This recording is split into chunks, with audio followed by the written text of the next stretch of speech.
How's everybody doing? I want to thank you all for coming out to hear the little talk we're going to give. I hope everybody's having a good time. It's been quite a good venue here at the St. Charles Boathouse, and if you haven't been upstairs on the second floor, we have a really just a great display of original and contemporary made St. Louis and Missouri guns. It's a display that you will see nowhere else. So if you haven't been up there, be sure and come by. I'm going to give a little talk today about building the Hawken rifle. I'm just going to quickly go over the steps that I do in the process that I've come to do on these things. And at the end, we'll have some questions and hopefully I'll give you some answers. Um, Hawken rifles are really they look like a pretty simple, just a plain, straightforward half stock muzzleloading rifle. They are, but they're a pretty complicated half stock muzzleloading rifle. They have architecture and nuances that are different, unique to them, and no other guns per se. I'll go over a little bit of that. I guess we'll start at how I start a build. I get a piece of wood that I like. I prefer slab sawed wood versus quartered. The slab saw wood doesn't show the grain quite as well as quarter sawed, but uh, man told me he did a pretty complete study on strength of slab sawed versus quartered, and his determination was he said he broke over 3,000 pieces of wood. His determination was that slab sawed was 30% stronger than quartered. Um, it's just if nothing else, is psychological. Anyway, I get the wood and I have a pattern made. I have them pre-carved, no inletting done except for a barrel channel. And the first thing that I do is take the barrel without the breech in it and get it fitting into the barrel channel of the stock. And when I get that done, then I breech the barrel and file it, shape it up how I want it to look. And then I take it's a hook breech or two pieces. I epoxy the two pieces together and then let the breech and tang as a unit.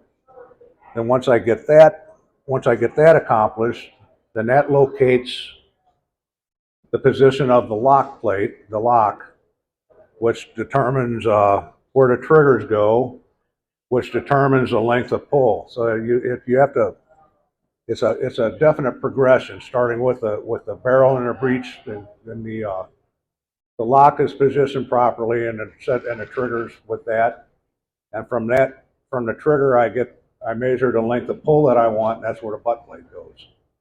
Um, they're the parts are on a Hawken are real. The trigger bar is very long. The tang is long. They're a pretty complicated gun. My mentor in this stuff was a man named Keith Neubauer. He was a professional restorer of Kentucky rifles. I did an apprenticeship with him, dealing with restoration work on Kentuckys. And one day I just the idea that I wanted to build a Hawken rifle. So I approached Keith and I said, Keith, I want to do a Hawken. And he just laughed and shook his head. He said, you can do two relief carved Kentuckys in the time it takes to do one Hawken. I asked him, well, why is that? And he said, I don't know, but it does. I've come to realization it's probably because the parts are so long, the trigger bars and tang, there's a lot more inletting to do. And you have to, I say they're a pretty complicated gun. Everything is tapered on them. The barrel tapers from breech to muzzle. The lock panels taper the opposite direction. And you have to fit those parts together and the lock plate and still be able to remove the barrel from the gun. You have to make it work. And I think that's probably a good chunk of that extra time. They're not an easy gun to build, but I I limit myself. I don't do Kentuckys. That way I'm not spoiled. but but they have certain points of certain architectural features that are pretty unique to a Hawken, and I can allow everybody to come up and look at this gun later, or we pass it around if you want it. It doesn't matter. But the forearms on the guns are basically straight. If you lay a straight edge across the bottom, there will be no belly. The forearm tapers along with the barrel, but it's a straight taper, and you basically get lay a straight edge on it anywhere along the forearm, and there will be no humps or bellies in it.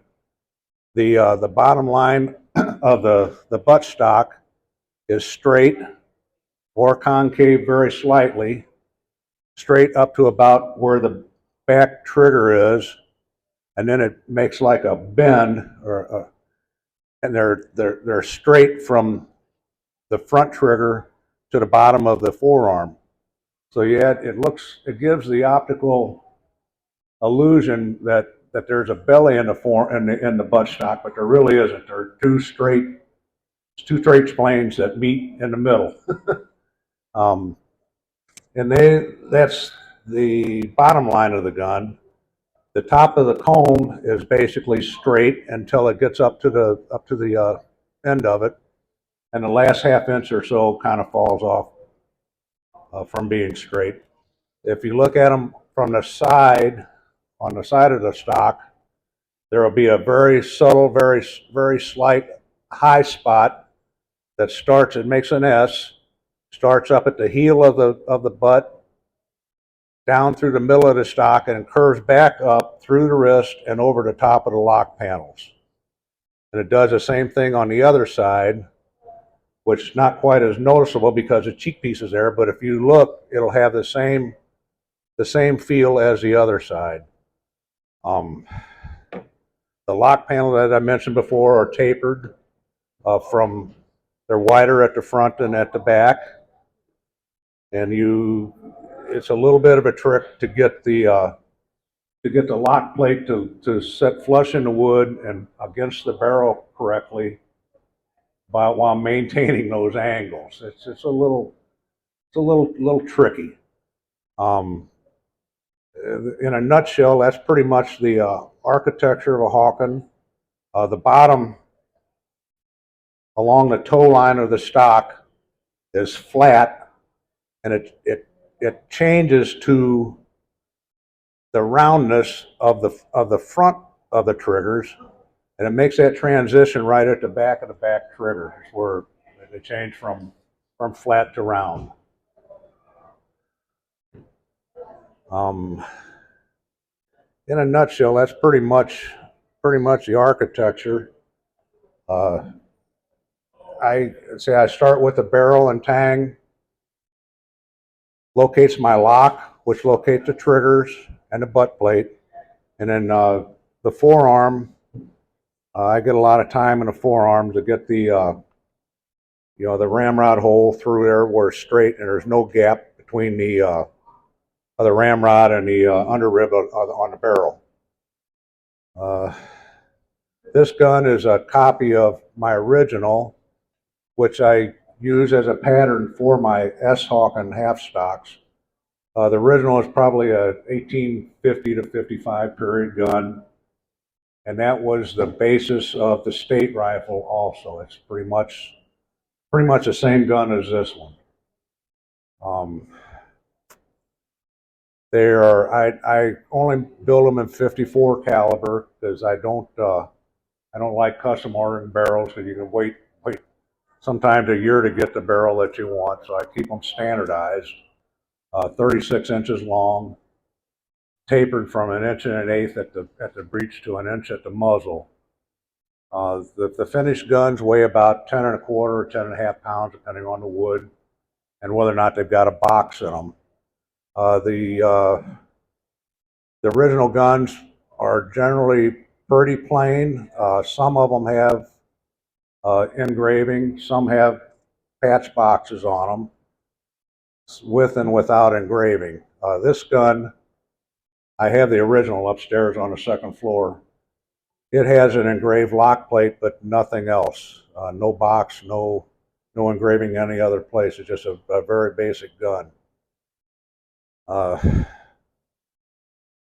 they are a well, percussion gun, which generally accepted came to be popular around 1825, and but this is, in my estimation, a Hawken rifle is what the muzzleloading rifle evolved to be.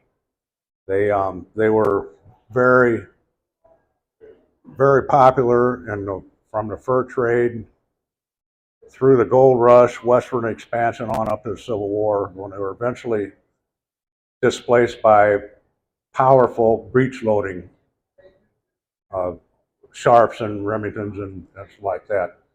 But they were pretty much the go-to thing until they were displaced by the cartridge guns. Most of the mountain men from the fur trade period through westward expansion, all at one time or another in their career, they generally, about all of them had a Hawken rifle, at least one. Bridger, Carson, Beckworth, Medina, Tobin, the list goes on and on. They were very, very desirable guns. Um, when I was approached about doing a state gun, it's kind of apprehensive at first about it, and then thinking, well, it would be the gun's got to be correct. It's got to be 100% as good as I can make it, and but with the thought being to give future generations, especially young people, a glimpse at a very indispensable tool to the Western history of America. They were very, very much in desire, and they fit the bill very well. Um, they're just growing up in St. Louis. It seems like a natural thing to gravitate towards these guns. They're what I like. They're all I do. Um, it just I say I get about 120 to 150 hours in one, and I do new finish or antique finish. I prefer the antique or the older finish because that's what you normally see in the real guns. I try and I get my hands on all the originals that I can. I measure them, photograph them, feel them. I get as much out of feeling the gun as really as looking at it. Sometimes you can feel things that you can't see right away. Yeah, it just makes it more of a better study for me if I can take time with the gun and just sit with it for a while and look at it. Um, Pretty much that's about. You get into. We have questions about how I do a particular uh, part of the build. I'll try and answer the questions as best I can. Does it have to be a particular type of boot each time? Is there a specific type that they use every time? You never say never about anything, hardly ever, except no bellies. But the I'm going to guess the original guns that I've had in my hands, about probably 20% of them were walnut, the other 80% being maple. And I did have a squirrel rifle at one time that was birchwood. So it wouldn't surprise me to see the bigger ones in that also. But generally, a rule of thumb, about 80% maple. Did the pocket rifle have a unique lock that they designed? The locks, they they use a lot of commercial locks like Goldshires and Elwells and different types of warranted locks. They also made some of their own locks. My the gun that I patterned this one from, my original, I believe that lock was made in a Hawkins shop. There's no markings on it. There's file marks. They're just indicated that they didn't do anything they didn't have to do. They didn't polish the inside of the lock plates like a mirror. They left file marks and hammered dents and all that in them because it wasn't going to show. The bottom three flats of the barrel were covered by wood. Generally, they'll have grinding wheel marks in them, or file marks, or hammer dents, or whatever. They didn't take a whole lot of time with dressing up stuff that wasn't going to show.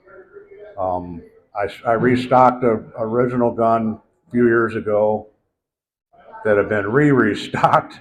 It was a half stock, and when I got the gun, took it apart, and looked at it, I was convinced that it was originally a full stock rifle because the bottom two diagonal flats up the barrel were not finished. They were still had the grind wheel marks in them. So it would again that would be something that they didn't necessarily have to do because it wasn't going to show. Um, they used I'm sure they used recycled parts from time to time in some of the guns, especially the squirrel rifles. You can see in squirrel rifles a lot of time. I have one upstairs that has closed dovetails from the previous barrel lugs or loops on the gun originally, and filled sight slots. And the lock plate on that same gun has a filled dovetail in the plate beneath the bolster of where the bolster goes. And I think what that was probably a store-bought lock, and it was cut for a drum and nipple. So they had to fill that. They had to patch that before they could fit the patent breech on the thing. I think you see original guns with cast parts and forged parts mixed together on the same gun a lot of times. And generally, it's considered that forged parts are an earlier feature rather than the cast parts because they came in earlier. But you'll see late guns with forged sheet metal parts on them, and I think the reason for that is, well, the shop, they had the ability to make any part they needed, and if that day they were short on nose caps or butt plates or whatever, they just send a guy out to the forge and make one. And they were in business to make money. They didn't. I don't think they really considered that any of this stuff would be of interest 200 years later. But it's they're pretty interesting. There's a lot of attention paid to them today. Um, the Hawken brothers were pretty instrumental in relatively early St. Louis. Uh, Jacob and Samuel, they formed their partnership in the 1820s, and they worked together on the guns until Jacob died in the cholera epidemic in 1849. And then that's generally a cutoff point where you look at a gun. It's J&S Hawken, you can figure it's 49 or below or earlier, and S Hawken is 49 or later. Is about the only way you can really get a good idea about how old the guns are. They did progress in style and features from the early guns to the later ones. That the earlier guns generally tended to be lighter, thinner, lighter constructed, and the later ones got fatter as they went on. Gimmer took over the shop in the 1860s, and his guns are, you put them next to an S Hawken, they're definitely more robust. They're more fatter. Um, I'm struggling. How did you learn to work on these? Did you grow up with Hawken? No, I had an uncle who was a professional gunsmith, gun builder. When I was in high school, he started me doing high-powered rifle. I was building high bolt action, reworking Mausers and Enfields, and building modern high-powered rifles out of them. He was also into the muzzleloaders, and he got me interested in those things. I say like right out of high school, and I found out about the Gimmer Gun Club. I was this back in the '80s, and I joined the club and really interested in it, and built a muzzleloader and one of the guys in the club, a man named Bob Faber, introduced me to my mentor in the business, a man named Keith Neubauer. I mentioned him before. He was a professional restorer, Kentucky Rifles, and I did time with him, and he taught me. He gave me ideas of how to do things and what quality should be. He was quite the craftsman. And then I said was working on Kentucky's with him, and then one day I said, Keith, I want to do a Hawken rifle, and he shook his head and said, "Oh, you can do 2 relief car Kentuckys the time it takes to do 1 Hawken." And why? Because the parts are so long, they have all the nuances. There's little different subtle features that a lot of Kentucky rifles don't have, and that creates a problem as far as the building goes, because if you cut corners on those features and you don't build all those features into the gun, they're not a correct Hawken. They're just another half stock rifle. The subtle details are very important on these things, and that's why I was kind of hesitant to take on the state gun, because I didn't know how much whether or not that would be respected, or I knew that the gun had to be correct. If it wasn't correct, I wasn't going to do it.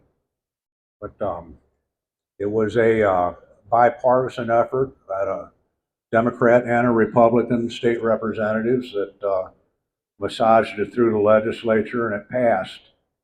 And now we did the gun, and they did about a month ago at a presentation in the rotunda of the Capitol, and the rifle is now in Jefferson City.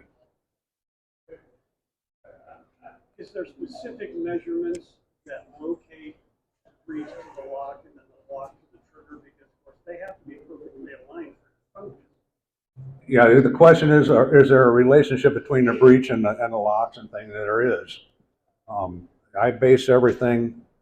I start with the bolster. Once I get the barrel and the breech inletted, I use the bolster to locate the lock. The geometrics of the lock with the hammer have to be able to reach the nipple in the bolster and still fit. You have to put the lock forward or backward to gain that hammer throw, the distance that you need to use. Then you have to get the lock where it goes through the center, where it's centered at the back of the wrist and centered on the forearm, or otherwise they're stilted. They look a little crooked.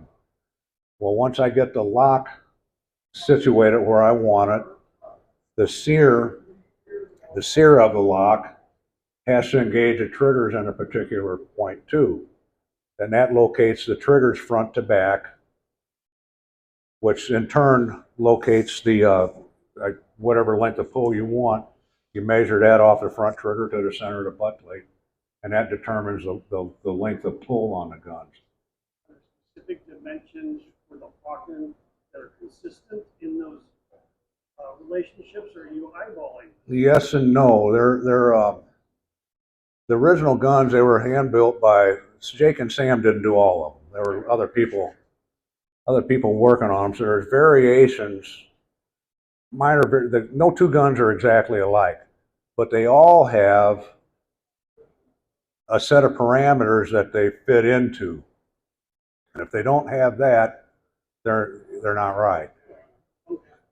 They well, then I once I get the gun put together, to get everything how I want it, shaped the way I want it, then I start finishing the gun, and we'll talk about a maple one, because that's what most of them I do are.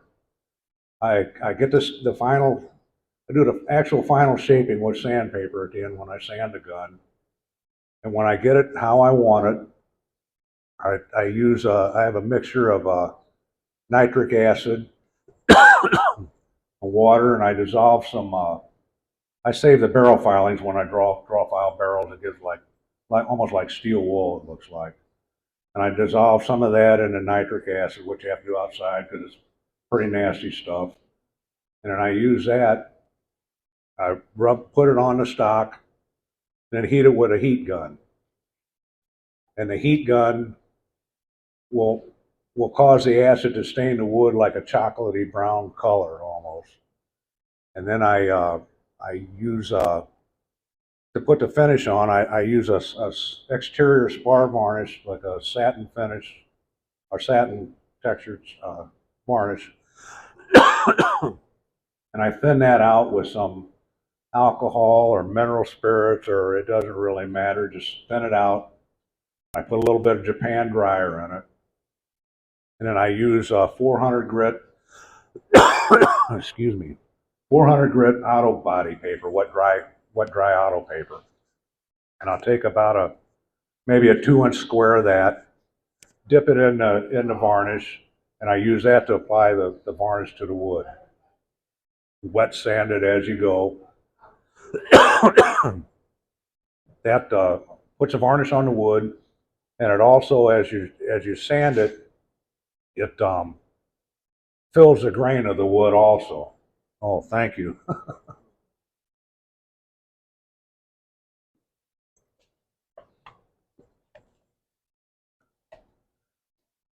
I sand that just a small section at a time, and when I've got after I sand that part, I take an old sock or soft cotton rag of some kind and rub off all the excess varnish that'll come off. Rub everything off. You want the finish down in the wood. And I do that till I do the whole gun. Then I set it aside overnight. The next day, come and do it again. And just repeat that process until it gets the sheen that you want. You have to remember after I acid stain the thing, I rub some dark walnut colored stain on it. And you have to remember that as you're sanding the varnish into the wood, you're also removing some of the stain that's on that you just put on. So sometimes I may have to go back and rub some more stain on it, or I've even put some in the varnish to help eliminate that. It just depends on the end result I'm looking for with what I'm trying to do. And when you get done with when you get it the way you want it sheen wise, then I have a buffing wheel. I buff the whole thing just to help it out. In a nutshell, that's pretty much the process. I heard that breach called a patent breach. I was wondering, is that the hook system? Is that something that Hawkins designed and patented? No, there were English guns before the Hawkins. Some people think that the Hawkins copied off from the English. Well, I don't know if they copied anything, but they were definitely influenced by English sporting guns. There's too many features that the two share. The breeches, there were early, especially English guns that had. Well, first of all, I'm getting ahead of myself here. There's what they call a semi-patent breech and a patent breech. A semi-patent breech is one piece. It has the bolster made into the part that screws under the barrel, and a tang is all in one unit. For a patent breech, there's a break there. You can take them apart. So generally, it's accepted that a semi-patent breech is a one-piece solid unit, where a full patent breech is a hook breech. And that's another misnomer that people about Hawken rifles. That you hear people talk about straight breech versus slant breech, and about early and late guns. Well, you can't believe that. There are very late guns that are by a straight and a slant breech. I mean the crack, the joint where the two pieces come together will either be straight up and down, or it'll be tilted. A lot of people think that the straight breeches were early guns, and the slanted ones were later guns. Well, there's plenty of J&S Hawken rifles with slant breeches, and plenty of late S Hawken rifle with straight breeches. You can't. And why is that? I don't know. Maybe it was they had somebody making their breeches for them, and how they came is what they use. I don't think anyone knows. But you can't age a gun by that feature. Um, the under ribs. Well, once I get the gun put together, get the nose cap and the entry pipe and everything on in place, I fit the under rib later. After that, I just butt it up against the nose cap and mount the rib. They are the originals were hollow. They were formed around a mandrel, so they're hollow up the middle, and they're screwed onto the. It's like a blind screw that threads into the barrel with a matching hole in the under rib that they peen over to hold that in place. Then on the ends of the under rib, where they're hollow, they would fill that with solder. So if you look at the real ones, they'll have a half moon of solder on each end of the under rib. The rod pipes, I solder those on, and the barrel loops, the originals were most of the originals were staked into the barrel. They would dig a hole, 2 holes, and make like a loop with the tail end, with the feet going into the hole of the barrel, and they close that up. I've come to the conclusion that they had to have done that after the barrels were finished reamed before rifling, because they're set in the barrel so deeply that if you chisel, remove that metal out of the barrel to create that hole, it has to displace metal inside the bore. So I really believe that they finished reamed and rifled them once they had the loops in the barrel. I don't do that on mine. I cheat on mine a little bit. I dovetail my loops into the barrel. I think they're stronger, and they do not harm the interior of the bore. And the plains rifles will have two keys. The squirrel rifles will have generally one. Full stock guns will have 3. And again, sometimes on the early guns, the nose caps were cast on a lot of them, or they were made out of sheet metal, 2 pieces braided together. The later ones were castings made from forgings. You can see sometimes like inside the butt plate, the early ones were made in 2 pieces, and they had a rivet at the toe to hold those pieces together while they put it into the forge to melt the brass to braze them together. Well, on several original guns with cast butt plates, I've noticed that if you look inside the butt plate, you can see the little chunks where the little chunks of brass were in that mold that didn't completely melt when they forge brazed it. So they were making their butt plates from a mold cast from a two-piece plate. The same with the nose caps.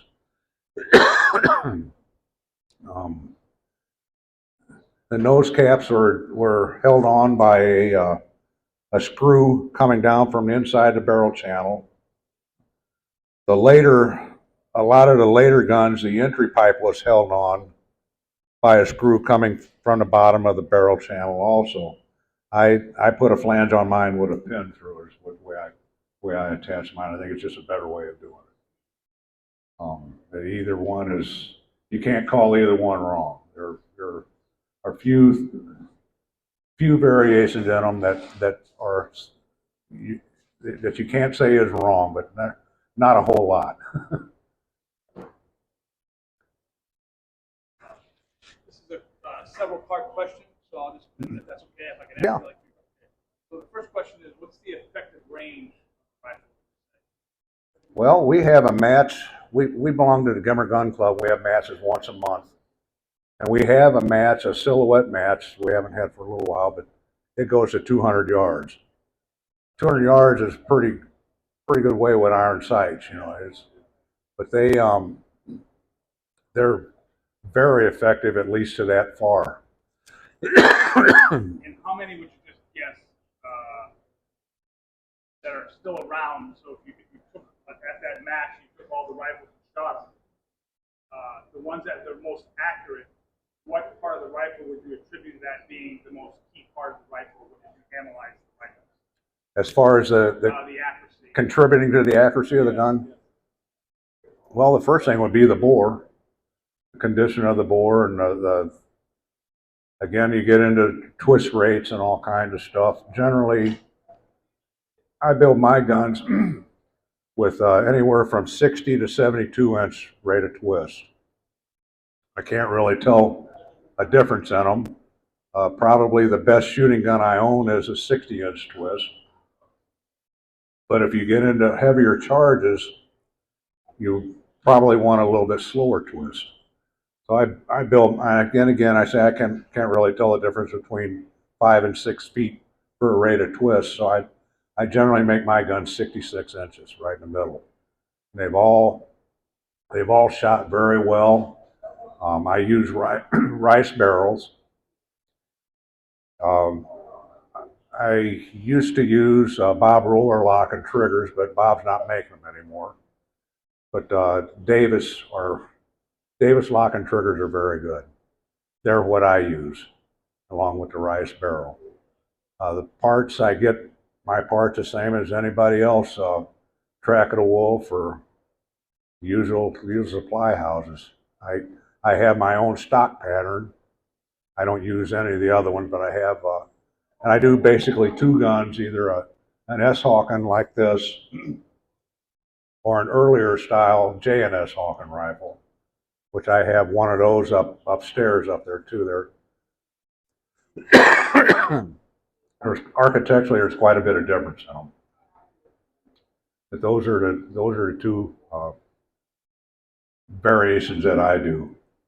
I don't do flints.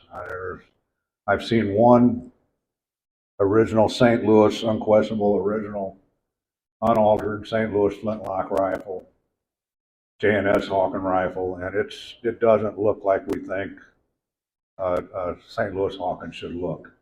The architecture is different. It's probably the earliest St. Louis Hawken known, and it is definitely a little bit different.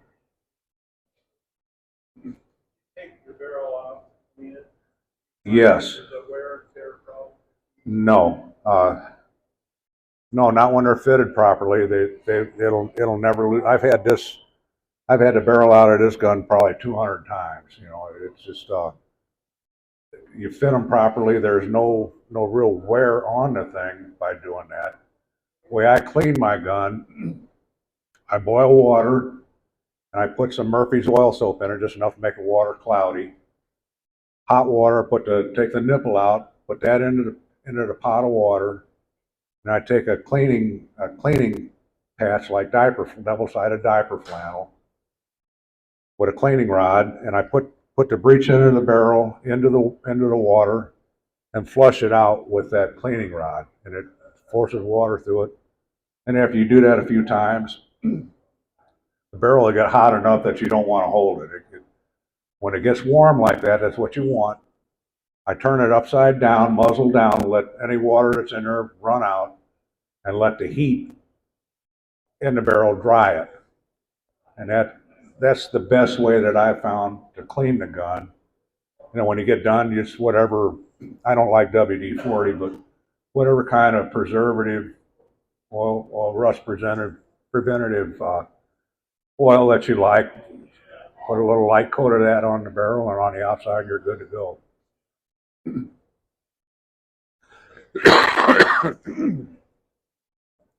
Anybody else got any questions? Oh, somebody got something. So if you don't like WD-40, what do you use? I use Ballistol, 3-in-1 oil, just a light machine oil is good. The thing I don't like about WD-40 is it'll evaporate and leave a residue. I know a lot of times I'll handle an old gun, and when I get done looking at it, my hands will be brown. That's from the WD-40 residue. That's just, it has its use, but I don't use it on my guns. Question? Thank you for sharing your time upstairs. I'm still obsessing about the lock panels. Are you aware of any other rifles other than Hawkins or shotguns built with that reverse paper? Yeah, there are a lot of guns have that. English guns are a real good example. I've got a very nice little English rifle, original one, and it's severely tapered. It's radical. It's the taper through the lock panels on it, and why, I don't know. No, I guess we'll move along then.